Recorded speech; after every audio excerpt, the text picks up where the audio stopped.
The NBA All-Star Weekend just came to a conclusion last night, and to put it shortly, it was embarrassing for the NBA. So in this video, we are going to talk about what's wrong with the event, what can be done to improve it, analyzing the history of the NBA All-Star Weekend and how that correlates to what we see today. I'll start off with what is easiest: hating. The All-Star Game tournament was a failure. It was supposed to make it more competitive, and to a certain degree, it seemed like that worked. The biggest flaw with this system, though, is we barely got to see any All-Star Game basketball. With a target score of 40 and single game elimination tournament, the most any team scored was 83 points. Even in the very first All-Star Game in 1951, the losing team scored 11 more points. The most playing time of any player was the home court favorite Stephen Curry with 24 minutes. And on the even worse end of that tale, the first-time All-Star and rising superstar Cade Cunningham only played 5 minutes on a team with 7 players, which means the NBA missed out on a perfect opportunity to promote a rising star in the league. For Christ's sake, Mr. Beast spent more time on the court than him. Speaking of celebrities, the NBA made Kevin Hart the focal point of the night's commentary. Yeah, he had some funny out-of-pocket moments like comparing Shaq to a porn director. This would have been a great addition in 2010, but it is 2025, and in reality, Kevin Hart has more influence in the P. Diddy case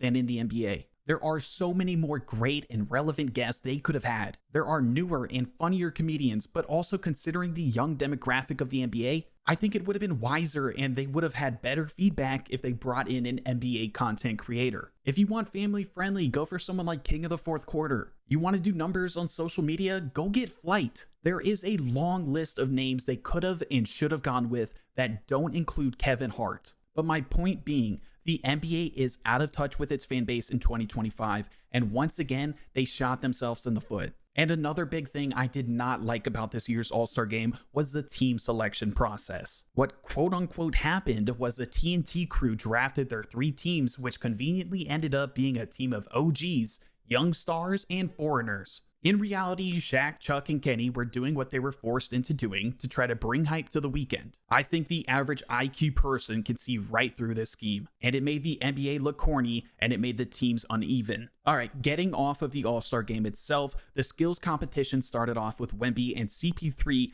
outsmarting the competition by chucking their shot attempts up as quickly as possible without even trying to make it, since after you attempt 3 shots, you can move on to the next phase of the game, which resulted in them being disqualified. Of course, there was some drama about this afterwards, including a representative of the NBA denying the main All-Star correspondent an interview with the mentioned players. So now the NBA looks like a joke for having players trying to cheat a skills competition, and on top of that, the NBA looks like the no fun league, thanks to this guy who no one knows. The dunk contest would have been a disaster if not for Mac McClung saving it once again, who has only played 5 minutes in the NBA this year and since 2023. Yet there are other selections like Andre Jackson Jr. and Montes Buzelis were struggling to even complete the dunk before their time was up. This brings me to my final hating point, which is that the crowd was dead and non-existent. Every time I looked into the crowd, I saw empty seats all over the place. I kept thinking to myself, oh, well, it's like a UFC event. The rich people own all the seats you can see, and they won't show up until the main events.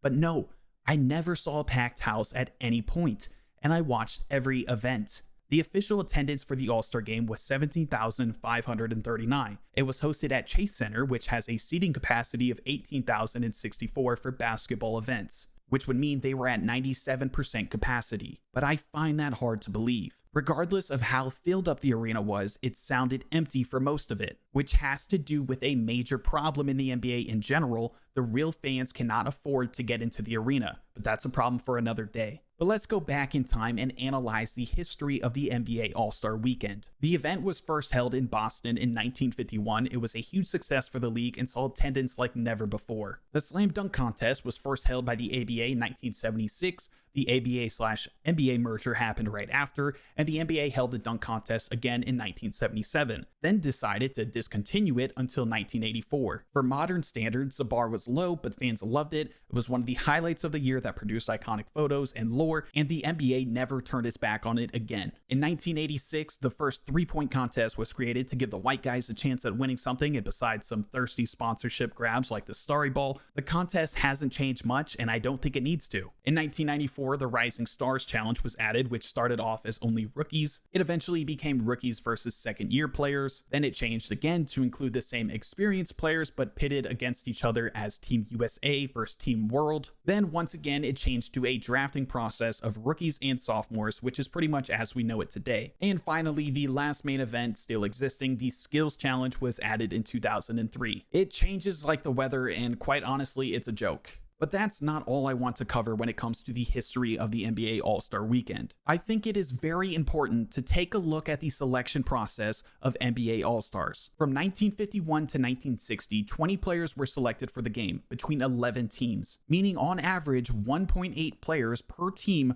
were to be included. In 1961, they added 4 more players to be selected for a total of 24 All-Stars, with just 8 teams in the league, meaning on average 3 players per team were made an All-Star. 64 years later and 22 teams have been added to the league, and we still only elect 24 All-Stars, which gives us 0.8 All-Stars per team. How does that make any sense? Every year it feels like there are all-star caliber players that are snubbed from the event, and that's because there is. We don't have enough slots available because we're still following Jim Crow era rules. We have a fan vote that accounts for 50% of the selection process. This year, LaMelo Ball received the most votes of an Eastern Conference guard, beating second place Donovan Mitchell by 500,000 votes. And yet he didn't make it to San Francisco. How can this issue not be any more obvious to the league? This is going to sound odd because we have not updated this rule in over 60 years, but there should be 36 All-Stars. This would perfectly fit into the tournament format that the league is wanting to follow. Have 3 teams of 12, then find your 4th team by whatever suits your fancy. And argue with the math.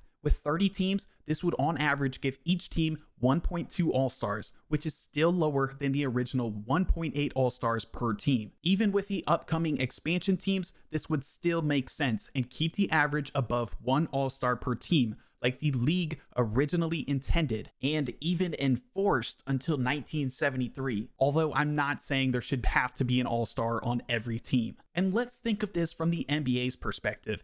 Even if the award seems less rewarding, you would now be able to market 12 more players in the league each year as All-Stars. That's not going to hurt the league, the individual teams, or the individual players' egos. That would help everyone across the board. And I can show you what this would look like based on this year's results. For simplicity, I'm not including in eligibility purposes, and I'm just showing you who are the next 3 in line on who would have become All-Stars this year, taking 3 from each of the 4 groups of players. We would have added Paolo Banchero, Franz Wagner, Jared Allen, LaMelo Ball, Tyrese Maxey, Jordan Poole, Domantas Sabonis, Andrew Wiggins, Draymond Green, Ja Morant, De'Aaron Fox, and Devin Booker. You tell me, with the exception of Jordan Poole and Andrew Wiggins, can you see a world where all of these guys are all-star players? Do they deserve to be all-stars?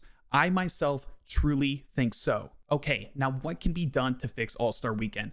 I have original ideas of my own, and I have scoured the internet for other ideas I haven't considered, and I think I have 10 solid, reasonable, and profitable ideas that could fix this fiasco. Not to mention the idea I have already given you of adding 12 more All-Stars. I'm going to give you these ideas from the ideas I personally like the least, ending with my favorite ideas, although I like them all. If you think of something I don't cover, please share it in the comment section so you can either be berated or be crowned a modern-day Aristotle. Number 10. Add a high dunk competition. The goal would be to see who can dunk on the highest rim. Keep raising the rim until only one person can dunk. This would be a great opportunity to showcase non-all-star talents, freak of natures, and big men. Yes, it would be similar to the dunk contest, but the dunk contest includes a lot of what you can do with your hands and how quickly you can pull off maneuvers in midair. This is simply just seeing how high you can jump and dunk. Number 9, fix the Rising Stars game. Make the Rising Stars game only rookies again.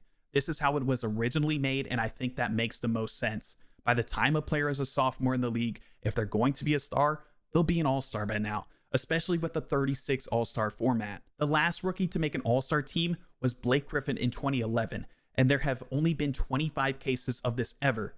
For second-year players, the number skyrockets. So this rarely would get in the way of the Rising Stars tournament format they followed this year. Unlike how it did yesterday, where Wemby was eligible for the Rising Stars team and the All-Star team. Within this idea, I think the only players that should be bribed with payouts in the All-Star weekend for winning their games are the young guys on their first NBA contracts. Offering $100,000 to Zach Edey is not the same as offering the same amount to LeBron James. The motivation there would be much different. I don't like the idea of bribing multimillionaires to work hard. It sets a bad precedent.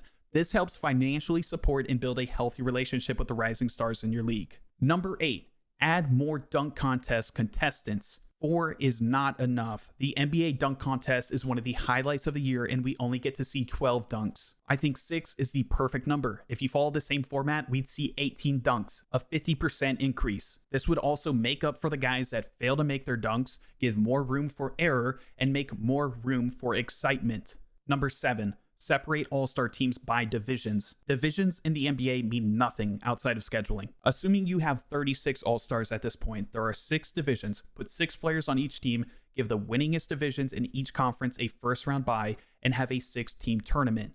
And maybe even include playoff incentives for the winner of the tournament. Number 6. Host players from other leagues as the 4th team in the tournament. Whether it's 12 all-stars from the EuroLeague or the winning team from the EuroLeague, put them in this tournament. Put the NBA's reputation at stake, and the NBA players will play to win and to avoid embarrassment. On top of that, you would have an entire new audience tuning in to support their team/players. Number 5, make the skills competition focus on individual skills and get rid of this PE-ass minigame. Skill competitions could include passing competitions similar to the NFL, a hands competition, where the challenge is to catch passes and possibly see how many balls you can catch and hold at the same time, similar to the NFL. Add a dribbling and defense contest, and my favorite, rebounding. Have a couple of big lads get on each block, have someone shoot to miss, and see who comes away with that rebound. Number 4, 1v1 tournament. This is a pretty well-known idea. The only thing I have to add to it is that I think it needs to be done in separate groups, taking into consideration height/position.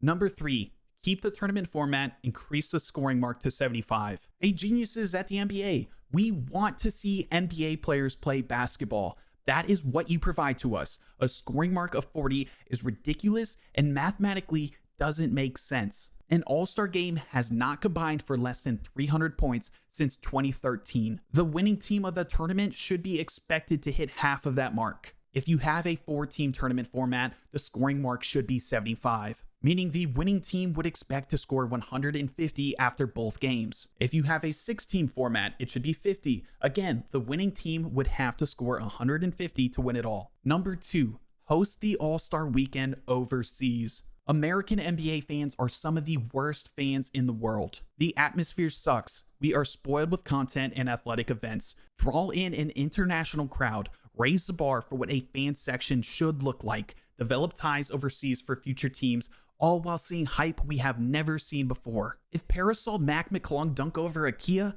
they would set the city on fire. And number 1, give the finals advantage to the winning conference of the All-Star game. I understand it might seem unfair to a team like the Cleveland Cavaliers who have worked so hard to have the best record in the league, but not all conferences are created equal. It can be harder to win 50 games in the West than to win 60 games in the East. Any player on a team that thinks they have a chance to make the finals, which presumably would be most all-stars, would be working their butt off to win this game. It would be the ultimate incentive and wouldn't require paying these guys an extra dime. It would be the first step of the playoffs, which would make so many more fans tune in, and fans would actually be supportive of an all-star team rather than supportive of an all-star player. That, my friends, is what is wrong with the NBA All-Star Weekend and how I see it being fixed. Adam Silver, you know where to find me. Thank you for watching. If you would like to see changes like this in the NBA, support the video by liking and commenting what you think about this situation. 2K straight up took some ideas of mine in a video similar to this. I will never let it go. So trust me, it is not out of this realm for the NBA to take some of my ideas as well. And with each like on this video, it becomes more realistic. Thank you for watching, and I will see you next time.